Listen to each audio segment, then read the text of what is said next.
हरियाणा की हर अपडेट के लिए बेल आइकन दबाएं और सब्सक्राइब करें STV हरियाणा न्यूज। नमस्कार, आप देख रहे हैं हरियाणा की आवाज और मैं हूं आपके साथ शुभेंदु सिंह।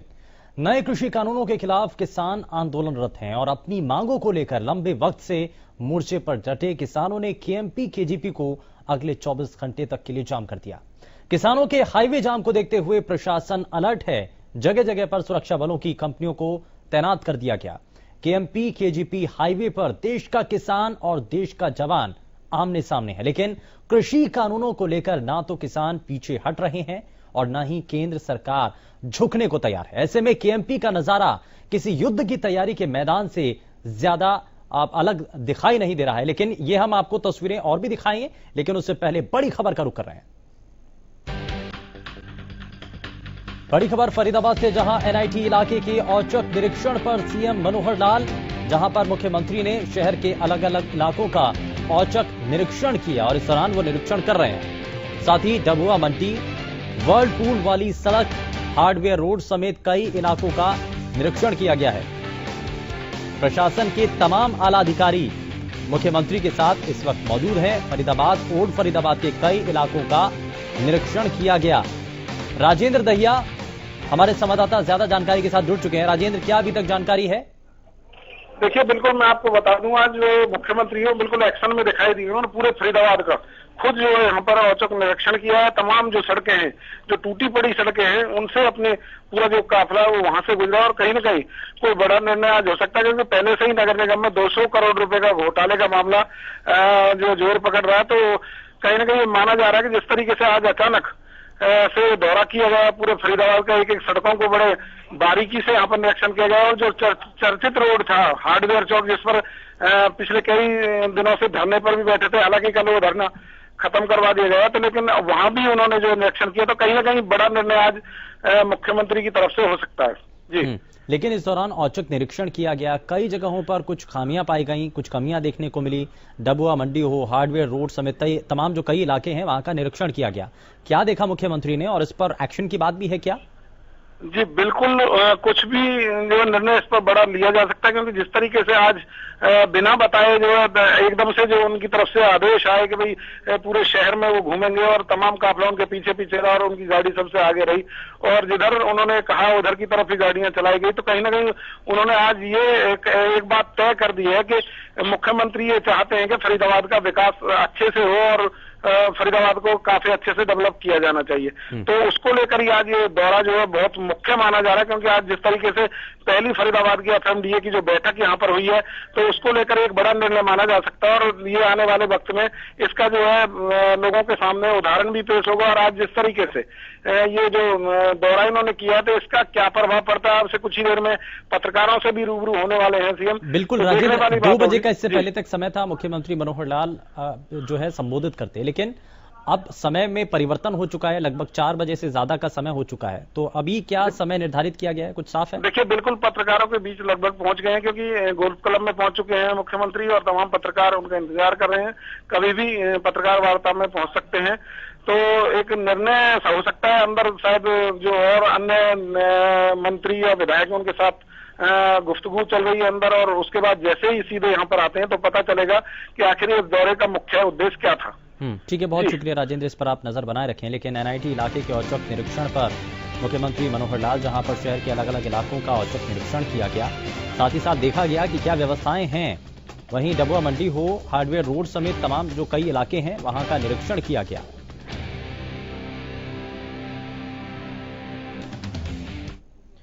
और चलिए अब आगे बढ़ते हैं। बात किसानों के आंदोलन को लेकर के की जा रही है और आज KMP और KGP को जाम किया गया, 24 घंटे के लिए जाम किया गया है। लेकिन इस जाम का कितना असर पड़ने जा रहा है, जरा एक रिपोर्ट के जरिए आपको दिखाते हैं।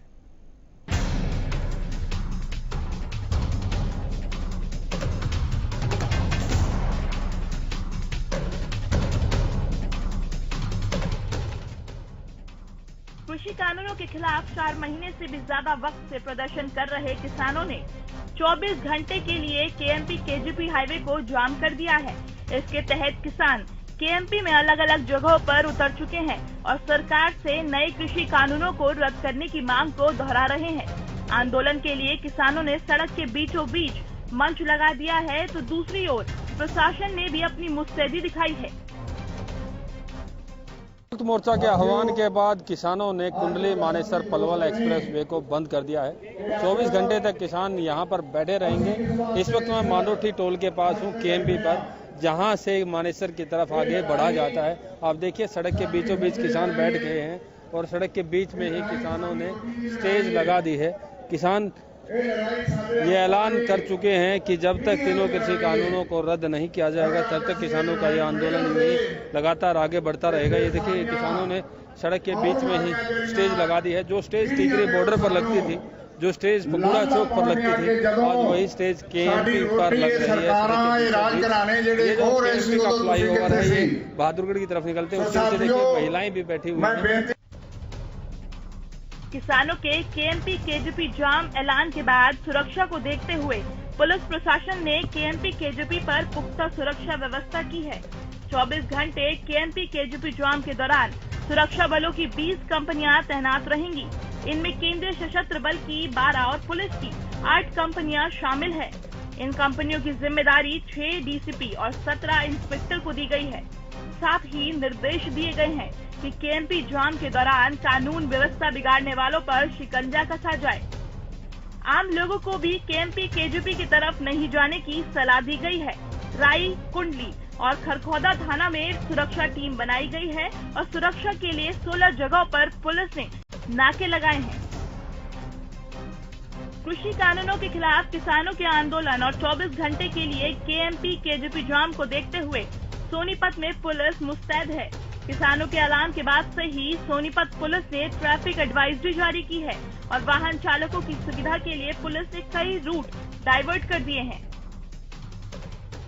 संयुक्त किसान मोर्चा की तरफ से 10 तारीख को सुबह 8 बजे से लेकर 11 तारीख को 8 बजे तक बंद का आह्वान किया गया है, जिसमें कि केजीपी और केएमपी को अवरुद्ध करने का निर्देश इन्होंने किए हैं, जो कि इसके तहत जारी करते हुए सोनीपत की पुलिस की तरफ से एडवाइजरी जारी की गई है, जिसमें हैवी जो व्हीकल है उनका हमने अलग से रूट बनाया है, जिसके तहत वो शामली और करियाना के होते हुए दिल्ली जा सकते हैं। इसके अतिरिक्त 71A जो कि हमारा मेन रोड है, गोहाना और रोहतक, झज्जर और रेवाड़ी होते हुए भी ये दिल्ली जा सकते हैं। इसके अतिरिक्त जो हल्के वाहन है, जो लाइट व्हीकल है, वो हमारे बहालगढ़ से होते हुए बागपत और लोनी बॉर्डर से दिल्ली जा सकते हैं, और अगर सोनीपत शहर की तरफ से जाए तो लामपुर बॉर्डर से दिल्ली की तरफ जा सकते हैं। किसानों के केएमपी केजीपी जाम ऐलान के बाद सोनीपत से गुजरने वाले केजीपी और केएमपी एक्सप्रेस वे पर किसान उतर आए हैं और नारेबाजी शुरू कर दी है। किसानों ने एक बार फिर दोहराया है कि जब तक उनकी मांगे पूरी नहीं होती तब तक उनका आंदोलन जारी रहेगा। हालांकि इस दौरान किसानों ने आपातकालीन सेवाओं से जुड़े लोगों और वाहनों को छूट देने की बात कही है। साथ ही किसानों ने जाम के दौरान संयम बनाए रखने की भी अपील की है। वो भी परेशानी में नहीं डालना चाहते। किसी भी मतलब जरूरी कोई एम्बुलेंस है, कोई विवाह है, मतलब जिसके जरूरी काम है उसको हम छूट देंगे, लेकिन सरकार को प्रोटेस्ट दिखाने के लिए हम शांतिपूर्वक मतलब जहाँ बैठेंगे सड़क पे। जनता से कोई अपील जी? जनता से ऐसी अपील है कि आंदोलन का साथ दें और बेलोड़ा टकराव में ना पड़े। और हमने इमरजेंसी को तो पहले ही छूट दे रखी है कि किसी की इमरजेंसी है उसको तो हम रोकेंगे नहीं। सरकार को जगाने के लिए संयुक्त किसान मोर्चे ने 24 घंटे का केएमपी जाम करने का फैसला लिया है, और उसी के लिए हम केएमपी पर आज सुबह 8 बजे से कल सुबह 8 बजे तक केएमपी को जाम रखेंगे। और इस जाम के दौरान हम इस बात का भी ध्यान रखेंगे कि किसी भी प्रकार से पब्लिक को कोई परेशानी ना हो। हमने खाने पीने की वस्तुओं का प्रबंध यहाँ किया हुआ है, एम्बुलेंस को निकलने के लिए विशेष प्रबंध हमने किया हुआ है। इसके अलावा भी कोई ज्यादा इमरजेंसी कोई बात होगी तो हमने उनका निकलने का प्रबंध भी किया है। संयुक्त किसान मोर्चा की ओर से 24 घंटे के लिए केएमपी केजीपी जाम के ऐलान के बाद सबकी नजरें केंद्र सरकार पर टिकी हुई है। उधर किसानों ने अप्रैल के आखिरी सप्ताह में देश भर में किसान आंदोलन को समर्थन देने वाले संगठनों के संयुक्त सम्मेलन की बात कही है। इस सम्मेलन के जरिए किसानों का मकसद अपने आंदोलन को और गति देना है। साथ ही अब ये भी देखना होगा कि मई के पहले पखवाड़े में होने वाले संसद कूच में किसान संगठन किस तरह की रणनीति अपनाते हैं। Bureau report, Haryana news. तो ये रिपोर्ट आपने देखी है और इस रिपोर्ट के जरिए संयुक्त किसान मोर्चा का जो ऐलान और क्या तैयारियां हैं वो लगातार आपने देखी। लेकिन केएमपी केजीपी पर किसान जुटे हुए हैं, किसानों का जमावड़ा लगातार इन पॉइंट्स पर बना हुआ है। 24 घंटे के लिए केएमपी और केजीपी को जाम किया गया। वहीं नए कृषि कानूनों के खिलाफ आज देश का नदाता है और 3 कृषि कानूनों को रद्द करने की मांग की जा रही है। किसान आंदोलन पर प्रशासन पूरी तरीके से अलर्ट नजर आ रहा है और केएमपी केजीपी हाईवे छावनी में तब्दील हो चुका है। किसानों का यह हाईवे जाम है, लेकिन ऐसे में कई सवाल ये कि आंदोलन पर किसान हैं, लेकिन अब आगे समाधान कैसे निकलेगा? कब तक यूं ही आंदोलन किया जाता रहेगा किसानों के द्वारा? भिवानी से ज्वाला प्रसाद कॉलर हमारे साथ कार्यक्रम में जुड़ चुके हैं। बहुत स्वागत है ज्वाला प्रसाद, बताइए क्या कहना चाहते हैं आप? बहुत बहुत साधुवाद है जी आपको और आपके संपूर्ण हरियाणा न्यूज टीम परिवार को हमारी नागा बाबा पूर्णानंद मंगलानंद सेवा समिति नंदगांव की तरफ से बहुत बहुत हार्दिक बधाई। बहुत शुक्रिया सर, बताइए। हम ये कहना चाह रहे हैं जो किसानों का जो इतने लंबे समय से जो आंदोलन चल रहा है वो सरकार ये जो है ना अनदेखी कर रही है। तो मोदी जी से हमारी समिति की तरफ से विनम्र प्रार्थना है, तुरंत प्रभाव से कृषि मंत्री को किसानों के पास भेजकर उनकी दुख तकलीफें जान करके एक राम राज्य की शुरुआत श्री गणेश इसी से संदेश जाता है 125 करोड़ का एक परिवार मोदी जी का है। तो हमारी समिति से विनम्र प्रार्थना है, इसमें बच्चे भी हैं, महिलाएं भी हैं, 5 साल का बच्चा भी है, 55 साल की हमारी महिला भी है माता के समान, और 95 साल का जो बुजुर्ग है वो भी हमारे पिता के समान हैं। तो इतनी कठिन तपस्या की भावना से वो इतने दिनों से बैठे हुए हैं, सर्दी में गर्मी में, और फिर भी एक किसान की जो बात है वो अनदेखी की जा रही है। वो उनकी आवाज क्या है, कम से कम ये तो पूछें वे कुर्सी के लिए आंदोलन कर रहे हैं या सचमुच किसानों की लड़ाई लड़ रहे हैं। तो किसानों की लड़ाई लड़ रहे हैं तो उनकी बात ध्यान से सुनी जानी चाहिए, गौर करनी चाहिए। इन्हीं जनता ने दिल्ली और चंडीगढ़ का पास बनाकर भेजा है, दिल्ली और चंडीगढ़ वाले नेताओं का, और इनकी ही अनदेखी होगी तो फिर आगे 5 साल बाद ये बिल्कुल ठीक नहीं होगा। और इसीलिए अगर जनता की मांग है, जनता अगर चाहती है कि कुछ चीजें उनके बारे में सोची जाएं और इसके लिए लगातार एक लंबी लड़ाई लड़ी जा रही है, तो विचार जरूर किया जाना चाहिए। खैर, बहुत शुक्रिया ज्वाला प्रसाद, आप जुड़े हमारे साथ, आपने इस मंच के जरिए अपनी बातों को रखा है। लेकिन सवाल ये कि आखिर कब तक ऐसे ही किसान आंदोलन पर बैठे रहेंगे? बढ़ते कोरोना के बीच किसान आखिर कितने सुरक्षित हैं और ये जो संक्रमण का खतरा है क्या किसानों के ऊपर नहीं है? हालांकि इसको लेकर के हरियाणा के स्वास्थ्य मंत्री के द्वारा भी इस पर अपनी बातें रखी गई और उन्होंने कहा है कि केंद्रीय कृषि मंत्री से इस दौरान एक चिट्ठी लिखी जाएगी और उनको भी बताया जाएगा। रेवाड़ी से अगले कॉलर अशोक हमारे साथ कार्यक्रम में जुड़ चुके हैं। अशोक, बहुत स्वागत है, बताइए क्या कहना चाहते हैं? शुभेंदु जी नमस्कार। नमस्कार जी, बताइए। सर, ये बीजेपी सरकार किसानों की कोई बात नहीं सुनेगी, ये किसानों की सरकार है ही नहीं। सर, अब इन्होंने डीएपी पे 700 रुपए बढ़ा दिए, इस हिसाब से किसान के गेहूं का मूल्य 3435 रुपए होना चाहिए जी। किसान का दूध आज 40-50 रुपए जा रहा है, 30 रुपए की पानी की बोतल आ रही है जी, और ये कहते हैं दूध क्रांति बढ़ाओ। दूध कैसे बढ़ेगी जी? उसको मूल्य, फीड का तो रेट इतना हो गया जी, दूध का रेट नहीं है, फसल का रेट नहीं मिल रहा है, डीएपी बढ़ा दिया जी, कीटनाशक बढ़ा दी जी, खाद बीज के दाम बढ़ा दिए जी। तो ये बीजेपी सरकार तो है ही नहीं जी, किसान हितैषी तो कभी हुई ही नहीं। धन्यवाद जी। ठीक है, बहुत शुक्रिया, आप जुड़े हमारे साथ। तो आप यहाँ अशोक का कहना है कि किसान जो लगातार अपनी बात रख रहे हैं, ये कह रहे हैं कि हालात बदलने के लिए सरकार को इस पर विचार करना चाहिए, सिस्टम में बदलाव लाना चाहिए, तो कैसे आए, लेकिन किसानों की सबसे पहले परेशानियों को सुनना चाहिए। और शायद ये जो परेशानियां हैं वो इसीलिए कि अभी तक भी बातचीत का सिलसिला जो एक लंबे समय तक बना हुआ था वो अभी तक खत्म नहीं हो पा रहा है। बातचीत के इस सिलसिले को आगे बढ़ाने के लिए कम से कम कुछ चीजें जिनको दुरुस्त किया जाना बेहद जरूरी है और उसके लिए सबसे पहले बातचीत होनी चाहिए। कम से कम बातचीत आगे बढ़े तो संभावना इस बात की तेज हो सकती है कि हल निकाला जाए। तो इसीलिए हरियाणा के स्वास्थ्य मंत्री के द्वारा भी कहा गया कि बढ़ते संक्रमण के इस दौरान किसानों के ऊपर भी जब ये संकट है तो ऐसे में केंद्रीय कृषि मंत्री को भी एक चिट्ठी लिख करके ये जानकारी दी जाएगी कि अब कहीं ना कहीं बातचीत का दौर किसानों के साथ आगे बढ़ाया जा सके ताकि जो संक्रमण का खतरा है उससे हम किसानों को बचा पाएं। गुरुग्राम से अगले कॉलर राम हमारे साथ कार्यक्रम में जुड़ चुके हैं। राम, बहुत स्वागत है आपका, बताइए क्या कहना चाहते हैं। शुभेंदु जी नमस्कार। नमस्कार जी, बताइए। सर जी, पहले तो मैं कहना चाहता हूँ हमारे मोदी जी को और खट्टर साहब को भी ये अपने दिमाग से निकालना पड़ेगा कि ये चंद लोग बैठे हैं, किसान नहीं है, ये बिजनेसमैन है। बिजनेसमैन भी रिश्तेदार हैं और किसान भी भाई हैं, ये चीज को सोचना होगा। और दूसरा, मैं आपकी डिबेट देख रहा था, वो कह रहे थे कि भाई दूसरे राज्यों के किसान क्यों नहीं है। पूरे देश का किसान एक है, पूरे देश का मजदूर एक है, लेकिन समस्या कहाँ है? गेहूं वगैरह, जो गुड़ वगैरह, ये सारा यूपी से और हरियाणा से, राजस्थान, अपना पंजाब से गुजरात के अंदर जाता है और वहां पर पैदा होता है जीरा, तंबाकू, मिर्च वगैरह। हर स्टेट की अलग अलग वो हिसाब किताब होता है और हर स्टेट के किसान का अलग अलग है। गुजरात के अंदर किसी के पास 1 एकड़ है, किसी का 2 एकड़ है। अब वो भी यहाँ के बैठे हैं, लेकिन उनका ध्यान यहाँ है बॉर्डरों के ऊपर। ऐसी बात नहीं है कि बॉर्डरों पे ध्यान नहीं है, सबका पश्चिम बंगाल होगा। ये मोदी जी को अपने दिमाग से निकालना होगा। वैसे कहते हैं 132 करोड़ लोगों का और 32 करोड़ देश का मैं प्रधानमंत्री हूँ, लेकिन ये चंद लोग भी आपकी बात ऊंची करता हूँ कि चंद लोग हैं, तो चंद लोग भी तो 132 करोड़ में आते हैं। क्या आज तक इनसे बात की आपने?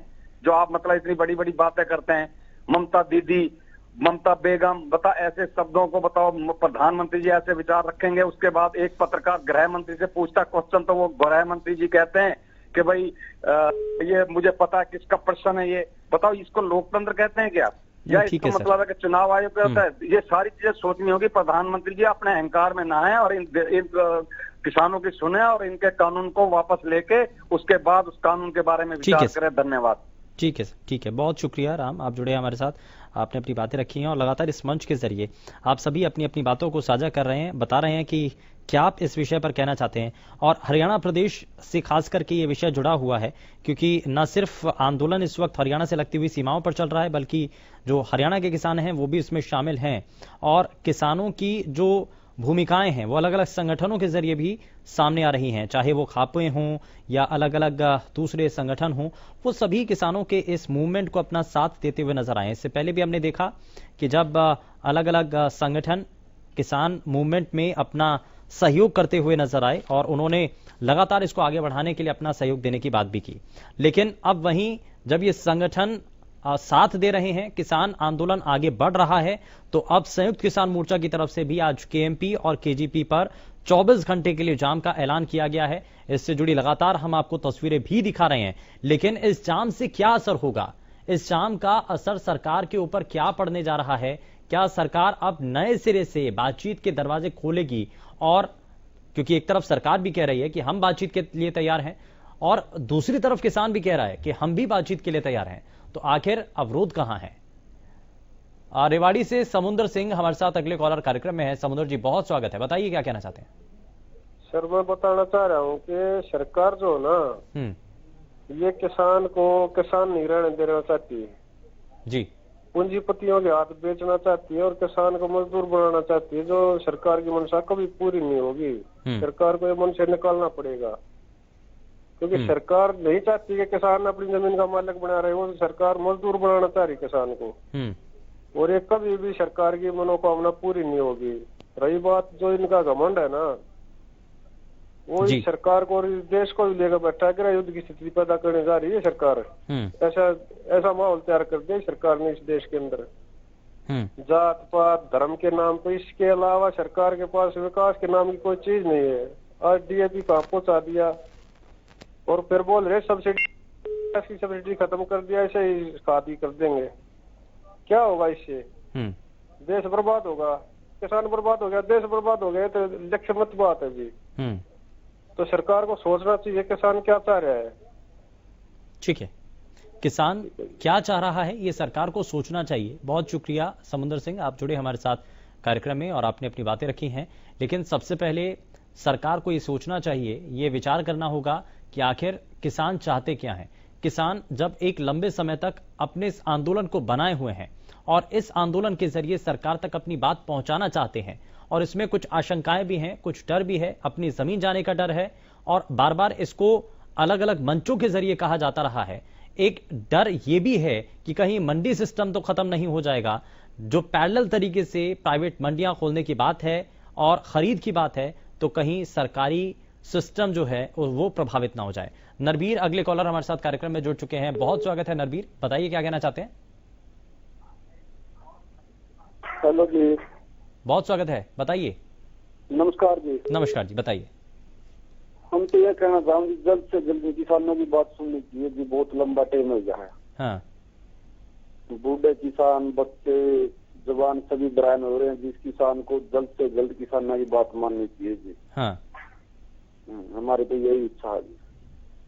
ठीक है, यानी कि जल्द से जल्द इस विषय पर संज्ञान लेना चाहिए सरकार को और इस पर किसानों की बातों को सुना जाना चाहिए। नरबीर जुड़े, बहुत शुक्रिया हमारे साथ, आप कार्यक्रम में जुड़े, आपने अपनी बातें रखी हैं। लेकिन आंदोलन पर किसान हैं तो समाधान आखिर निकलेगा कैसे? किसान ये चाहता है कि समाधान हो, सरकार भी ये चाहती है और बार बार कहा जाता है कि हम भी चाहते हैं कि समाधान हो, तो आखिर व्यवधान कहां है? आखिर कब तक आंदोलन पर किसान यूं ही बैठे रहेंगे और कब किसानों की इन परेशानियों का अंत होगा? बढ़ते कोरोना के बीच किसान आखिर कितने सुरक्षित आप मान रहे हैं? और क्या आपको लगता है कि कोरोना का जब खतरा है तो ऐसे में जो टेस्टिंग है जो प्रदेश और देश के अलग अलग हिस्सों में होती है, क्या उसका असर या वो ऐसी ही टेस्टिंग इन इलाकों में भी होनी चाहिए? राम मेहर अगले कॉलर हमारे साथ कार्यक्रम में जुड़ चुके हैं। बहुत स्वागत है राम मेहर जी, बताइए क्या कहना चाहते हैं। हेलो, बहुत स्वागत है सर, बताइए। राम मेहर जी बहुत स्वागत है, बताइए। लगता है शायद संपर्क टूट गया है।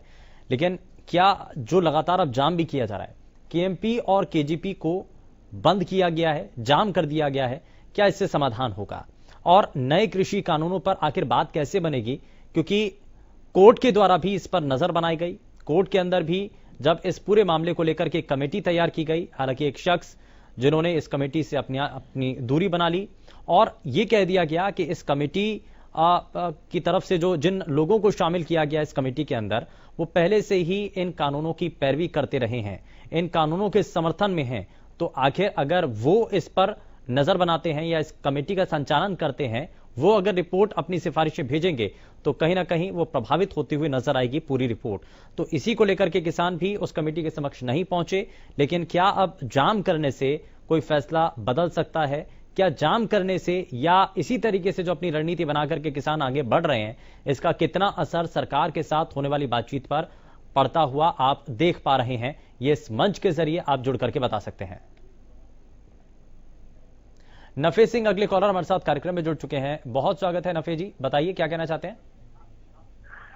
मैं ये कहना चाह रहा जी, जो चीज किसान को चाहिए ही नहीं, हाँ, वो मोदी जी क्यों दे रहे जबरदस्ती? एक बात बताओ जी, मोदी जी मन की बात मैं एक बार कह दें, हाँ, भाई हम तीनों कानून काले कानून वापस ले रहे और एमएसपी को कानून जमा बना रहे, किसान खुशी खुशी अपने घर चले जाएगा। 4 महीने से 300 से ज्यादा किसानों की मृत्यु हो चुकी, शहीद हो चुके हैं जी, और सरकार का कोई फर्क नहीं पड़ रहा। 2 शब्द मोदी जी ने बोले नहीं अपनी जुबान से आज तक भी। तो इसके लिए सरकार ने बातचीत करनी होगी और ये तीनों काले कानून समाप्त करके एमएसपी को कानूनी जमा पर पहनाना होगा। हाँ जी, बस ये। ठीक है, बहुत शुक्रिया नफे सिंह जी, आप जुड़े हमारे साथ। यानी कि अगर इस पूरे आंदोलन को लेकर के समाधान अगर करना है, सरकार को किसानों की परेशानियों को अगर खत्म करना है, तो उसके लिए सबसे पहले इन कानूनों को वापस देना होगा, ये किसानों का कहना है। और जो दर्शक इस वक्त हमारे साथ लगातार कार्यक्रम में जुड़ रहे हैं, वो लगातार ये अपनी बातें रख रहे हैं कि सबसे पहले 3 कानूनों को हमें हटाना होगा और वहीं जो एमएसपी है उसको निर्धारित करना होगा, एमएसपी के ऊपर कानून बनाना होगा। और जब तक ये कदम नहीं उठाए जाते हैं तब तक ये आंदोलन यूं ही जारी रहेगा। और इस पर आप अपनी लगातार जो राय रख रहे हैं, अपनी बातें रख रहे हैं, या आप जल्दी से जल्दी कार्यक्रम में जुड़ करके बता सकते हैं क्या इस पर आपको और लगता है, क्या इस पर आपका कहना है। और हालांकि आज भी केएमपी और केजीपी पर 24 घंटे के लिए जाम किया गया है। किसानों के इस हाईवे जाम को देखते हुए प्रशासन भी पूरी तरीके से अलर्ट नजर आया। ये तस्वीरें भी लगातार हम आपको दिखा रहे हैं, ये प्रशासनिक अधिकारियों की जो तैयारियां हैं और अलग अलग जगहों पर जहां पर भी किसानों का जत्था वहां पर बना रहा, तो वहां पर एक तरफ किसान थे तो वहीं दूसरी तरफ पुलिस प्रशासन भी नजर आया। और हाईवे जाम से बड़ा सवाल यही है कि क्या समाधान निकलता हुआ आप देख पा रहे हैं, और हाईवे जाम करने से या इससे पहले के जो कार्यक्रम किए गए, क्या उनका कितना असर देखने को मिला? रेल रोको अभियान किया गया, चक्का जाम किया गया और अब केएमपी और केजीपी को जाम किया गया, तो इन सब से क्या सरकार के ऊपर कोई दबाव बन रहा है? क्या इसका असर देखने को मिल रहा है, या आपको लगता है कि आने वाले समय में इसका असर देखने को मिलेगा? तो ये आप हमारे इस मंच के साथ जुड़ करके बता सकते हैं। तो किसानों के द्वारा हाईवे जाम किया गया और साथ ही साथ संयुक्त किसान मोर्चा की तरफ से इसको लेकर के ऐलान भी किया गया, लेकिन बड़ा सवाल यही है कि आज भी किसानों के सामने जो परेशानियां हैं उनका कैसे अंत होगा, कैसे किसानों की जो लंबी परेशानियां उनका समाधान हो पाएगा, ये आप इस मंच के जरिए बता सकते हैं। और नए कृषि कानूनों के खिलाफ किसान लगातार आंदोलनरत हैं और आंदोलन कर रहे हैं अपनी मांगों को लेकर। एक लंबे वक्त से मोर्चे पर डटे हुए हैं किसान। केएमपी केजीपी को 24 घंटों के लिए जाम किया गया है और किसानों के हाईवे जाम को देखते हुए ही प्रशासन भी पूरी तरीके से अलर्ट है। जगह जगह पर सुरक्षा व्यवस्था की गई है, लेकिन किसानों के केएमपी केजीपी जाम के ऐलान के बाद सुरक्षा को देखते हुए पुलिस प्रशासन ने सुरक्षा व्यवस्था वहां पर कड़ी कर दी है। केएमपी केजीपी जाम के दौरान सुरक्षा बलों की 20 कंपनियां तैनात की गई हैं। वहीं केएमपी केजीपी जाम ऐलान के बाद सोनीपत से गुजरने वाले एक्सप्रेसवे पर किसान उतर आए और नारेबाजी भी इस दौरान की गई है। राज सिंह अगले कॉलर हमारे साथ कार्यक्रम में जुड़ चुके हैं। बहुत स्वागत है राज सिंह जी, बताइए क्या कहना चाहते हैं? मैं ये कहना चाहता हूं सर जी भाई, ये देश का रखवाला है ये प्रधानमंत्री, और ये जानबूझकर ये कौम को पाड़ना चाहता है। ये आधी कौम इधर पाड़ दे, इधर जमींदारा करने वाली कौम इधर कर दे, फिर तराजू में तोल के देख पलड़ा की का चुका है। लेकिन इसने इतने ज्ञान नहीं है। तू इस अंग्रेजों ने भी बांटा था इस देश को, अंग्रेजों की तरह आज इस देश को बांटने लग रहा है तू। इसका रिजल्ट क्या होगा? हम ये चाहते हैं कि भाई इस हिंदुस्तान के अंदर अमन चैन से दुनिया जीवे। और पहले वाले काम चला रहे थे, अच्छे तरीके से अनाज की बिक्री होती। आज टीका और किसान, आज मेरे को 10 रुपए की जरूरत पड़ेगी, तड़के मोती दे देगा मैंने 10 रुपये, मैंने फिर आज टी बचाना। तो ये क्यों कर रहा है? इससे कुकर्म क्यों मनाने लग रहा है? इन्होंने देश को निचोड़ दिया।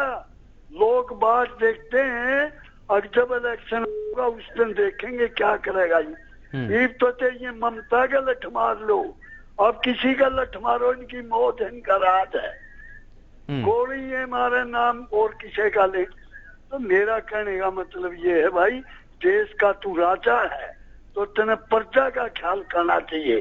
किसान तू ये कानून क्यों थोपा है? जब एक चीज मैं नहीं चाहता और आप मैंने जनताने से वो चीज देते हैं तो ये अच्छी बात है। अरे मैं नहीं चाहता, तू आंगा क्यों कर रहा है इस चीज को? जब किसान नहीं चाहते तो क्यों? इसी तरह जमींदारा की हक की बात हो या तो ले ले वापिस। ठीक है, ठीक है, बहुत शुक्रिया राज सिंह जी, आप जुड़े हमारे साथ। और बात यही कि किसानों को लेकर के जो परेशानियां हैं उनका अंत जल्द से जल्द किया जाए और समाधान किया जाए। वहीं किसानों की इन